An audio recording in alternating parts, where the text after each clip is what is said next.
I stared at Emily, my heart pounding so loudly it drowned out everything else. The air between us thickened, suffocating, the weight of her confession pressing against my chest like a crushing force. She lowered her head, refusing to meet my gaze, but it didn't matter. I had already seen the truth etched across her face, the guilt, the regret, the cowardice of someone who had chosen deceit over love. Silence stretched between us, an unbridgeable chasm. My throat was dry, my hands trembling at my sides, yet my mind refused to process the full extent of her betrayal. Pregnant. With his child. Ryan's child. My own brother. You're lying. My voice came out strangled, almost foreign to my own ears. Emily's lips quivered as she whispered, "I'm not." A bitter laugh escaped my throat, sharp and humorless. "Of course you're not," I muttered, running a shaking hand through my hair. "Because that would require some level of humanity." She flinched at my words but said nothing. What could she say? That she hadn't meant for it to happen? That it was a mistake? None of it would change the fact that she had destroyed everything we had built, reducing our life together to nothing more than a sick joke. I took a slow step back, needing space, needing distance, needing anything that would keep me from completely losing control. My stomach twisted violently, nausea clawing at me as the image of them together burned itself into my mind. It wouldn't leave. It would never leave. How long? The words felt like broken glass against my throat. Emily swallowed hard. 6 months. 6 months. Half a year. Every kiss, every touch, every time I held her close, she had already been his. I thought of the nights she had come home late, the sudden excuses, the way she had stopped looking at me the way she once had. I had been a fool. My jaw tightened, my pulse hammering against my skull. "Was it ever real?" I asked, my voice barely above a whisper. Her eyes snapped up, filled with tears. "Yes," she choked. "I never wanted to hurt you." I let out a bitter chuckle, my hands curling into fists. "But you did. And you kept doing it. Over and over again. And now you expect me to, what? Understand? Forgive." Emily reached for me, but I stepped back sharply. "Don't," I warned, my voice laced with venom. "You don't get to touch me." Tears spilled down her cheeks, but I felt nothing. Whatever love I had for her had been hollowed out, replaced with something cold, something dark. I turned away, trying to breathe, trying to think, but there was no escaping this nightmare. My phone buzzed in my pocket. I pulled it out, my fingers tightening around it as I read the name on the screen. Ryan. My blood boiled, rage searing through every fiber of my being. I answered, pressing the phone to my ear with shaking hands. "Hey, big bro," Ryan's voice came through, thick with amusement. A storm raged inside me. "You better pray I never see you again," I growled, barely restraining the violent fury surging through my veins. Ryan let out a low chuckle. "That's not gonna happen. After all, we're family." The line went dead. My fingers dug into my palm, my breath ragged as the walls of my life collapsed around me. Family. That word meant nothing anymore. I stood there, gripping the phone so tightly my knuckles turned white. Ryan's voice echoed in my head, smug, taunting, dripping with the same arrogance he had wielded against me since we were kids. He had always taken from me my things, my opportunities, my peace. And now, my wife. My future. My entire world. I turned slowly, eyes settling on Emily. She sat frozen on the couch, knees drawn to her chest, her face buried in her hands. The sight of her no longer brought warmth. It only reminded me of the cold, hollow ache twisting deep inside me. "Get out," I said, my voice eerily calm. Her head snapped up, eyes wide and swollen with tears. "What?" "You heard me," I said, stepping toward her. "Pack your things and leave. Tonight." Her lips parted, her breath hitching. "Please, don't do this. Let's talk." "There's nothing to talk about," I interrupted, my patience thinning by the second. "You made your choice. Now live with it." She stared at me, her face contorted with emotions I could no longer bring myself to care about. Love. Regret. Desperation. None of it mattered anymore. "I have nowhere to go," she whispered. I let out a humorless laugh. I'm sure Ryan will take you in, I said, voice sharp as a blade. After all, he's the father of your child, isn't he? Her bottom lip trembled. I never wanted this. Then why did you do it? I demanded, anger flaring. Why him? Of all people, why my brother? Emily sucked in a shuddering breath. I don't know, she admitted, voice barely above a whisper. It just happened. It just happened, I repeated, shaking my head in disbelief. That's your excuse? She opened her mouth, but no words came out. What could she say? That she didn't mean to betray me?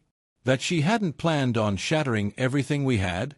It wouldn't change the reality of what she had done. I stepped away, rubbing a hand down my face. The weight of everything pressed down on me, suffocating, unbearable. My entire marriage had been a lie. I need you gone, I said, my voice steady but firm. I don't care where you go. Just don't be here when I wake up. Emily's sobs filled the room, but I forced myself to block them out. I turned my back to her, staring at the floor, willing myself to stay in control. Minutes passed. Maybe hours. Eventually, I heard the sound of a suitcase zipping, followed by hesitant footsteps. I didn't turn around. I'm sorry, she whispered behind me. I said nothing. The door creaked open, then shut with a soft thud. Silence. For the first time in years, I was alone. I collapsed onto the couch, my body heavy with exhaustion. My mind swirled with memories, of Emily, of Ryan, of every moment that had led to this nightmare. Rage and sorrow waged war inside me, each fighting for control. Then, something inside me shifted. Ryan had taken everything from me. But I wasn't going to sit back and let him win. No. I was going to destroy him. The fire inside me burned hotter than ever.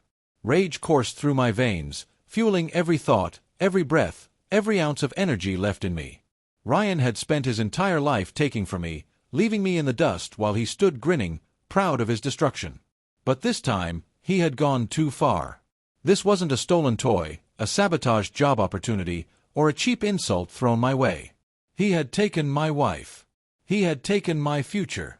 And I was going to take everything from him. I pushed off the couch, pacing the floor, my mind racing through every possible way to dismantle him.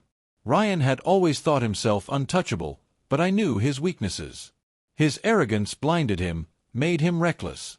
He had no idea the storm coming his way. First, I needed information.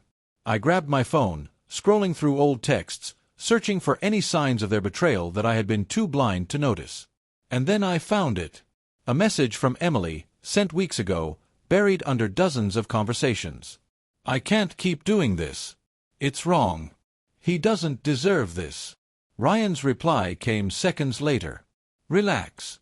He'll never find out. Just keep playing your part. My stomach twisted, bile rising in my throat. Not only had they been together behind my back, but Ryan had manipulated her, convinced her to betray me while laughing at my ignorance. I clenched my fists, the phone nearly cracking under the pressure.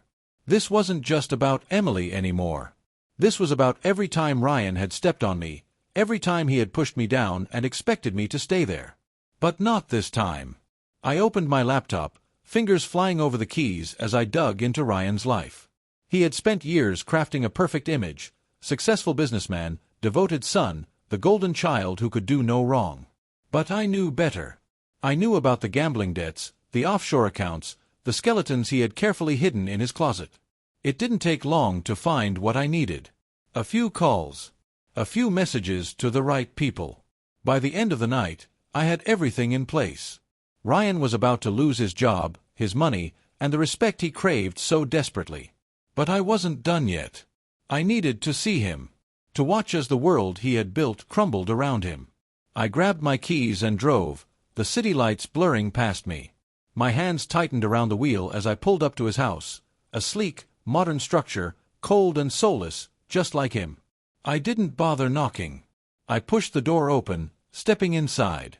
Ryan was sitting on the couch, a drink in his hand, smirking like he had already won. "Didn't think you'd show up so soon," he said, swirling the amber liquid in his glass. "How's Emily?" The urge to punch him surged through me, but I held back. Not yet. You really think you've won, don't you? I said, my voice calm, controlled. Ryan chuckled. I don't think. I know. I stepped closer, letting a slow smile creep onto my face. Enjoy it while it lasts. He frowned, his smirk faltering. What's that supposed to mean? I leaned in, lowering my voice. Check your phone. His brows knitted together, but he did as I said. His expression shifted as he scrolled through his messages. Bank alerts, work emails, a flood of notifications. His face drained of color. I watched, satisfaction blooming in my chest as realization dawned on him. You, his voice cracked. What the hell did you do? I shrugged. Just returned the favor. His hands shook as he scrolled faster, panic setting in. His company had fired him. His accounts were frozen. His business partners had cut ties. His world was collapsing. And I was there to witness every second of it. You ruined me, he whispered, his voice hollow. I tilted my head. No, you ruined yourself. Ryan looked up, desperation in his eyes. We're brothers. I let out a bitter laugh. Not anymore. I turned on my heel, heading for the door, leaving him drowning in the ruins of his own making. This wasn't over. Not yet. But it was a damn good start. I walked out of Ryan's house feeling lighter than I had in years. The weight that had been crushing me, the rage that had consumed me, it was still there, but now it had a purpose. This wasn't just revenge. This was justice. But I wasn't done yet. Ryan had spent his life treating me like an afterthought, believing he was untouchable. Tonight, I had shattered that illusion. But there was still one final blow left to land. Emily. I had let her leave, but that didn't mean I was finished with her. She had made her choices. Now, she had to face the consequences. I drove straight to the hotel where she was staying. I knew she wouldn't go to her parents. They'd disown her for what she had done. And Ryan, well, he had his own problems now. I reached her door, knocking twice. The hesitation in her footsteps was obvious. When the door finally cracked open, she stared at me, red-rimmed eyes filled with exhaustion and regret. I thought you never wanted to see me again, she whispered. I stepped inside without waiting for an invitation. The room was a mess, suitcase half open, clothes scattered, the aftermath of a life unraveling. Did you ever love me? I asked. She flinched at the coldness in my voice. Of course I did. I shook my head. No. You loved the version of me that was convenient for you. The one who trusted you, who believed in you. I paused, my jaw tightening. You didn't just cheat on me. You made a fool out of me. Tears welled in her eyes. I made a mistake. No, Emily. A mistake is forgetting an anniversary. A mistake is saying something you don't mean in an argument. You didn't make a mistake. You made a choice. Over and over again. She collapsed onto the bed, burying her face in her hands. I don't know how to fix this. You can't. Her shoulders shook as she cried. A part of me, the part that had loved her once, wanted to comfort her. But I silenced it. She had made her bed. Now, she had to lie in it. I pulled out the envelope I had been carrying in my jacket. This is your way out, I said, tossing it onto the bed beside her. She lifted her head, confused. What is this? Divorce papers. She gasped, her hand trembling as she reached for them. You already? I had them drawn up the moment I found out about you and Ryan, I said, cutting her off. I just needed you to sign them. Her lip quivered. You're really ending this? I exhaled slowly. Emily, it was over the moment you betrayed me. She looked down at the papers, her tears splashing onto the pages. For a long moment, she just sat there, staring at the document that would sever the last tie between us. Then, with a shaky breath, she grabbed the pen and signed. It was done. I took the papers, sliding them back into the envelope. You'll get your things when I'm ready to send them. Until then, don't contact me. She didn't argue. She didn't beg. She just nodded, defeated. I turned to leave, pausing at the door. Oh, and Emily. She looked up. I forgive you, I said. Her breath hitched. But that doesn't mean I'll ever forget. Then I walked away, leaving her behind for good. Months passed. Life moved on. Ryan lost everything: his job, his house, his reputation. Turns out, when you build your success on lies and deceit, it all crumbles eventually. He tried to rebuild, but no one wanted to take a chance on a man who had burned every bridge he'd ever crossed. Emily moved away.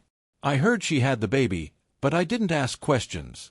It wasn't my concern anymore. She had made her choice. As for me, I started fresh. It wasn't easy. The scars of betrayal don't fade overnight. But with each passing day, I found myself thinking about them less. One evening, I sat on my porch, watching the sun dip below the horizon. The air was crisp, the world quiet. And for the first time in a long time, I was truly at peace.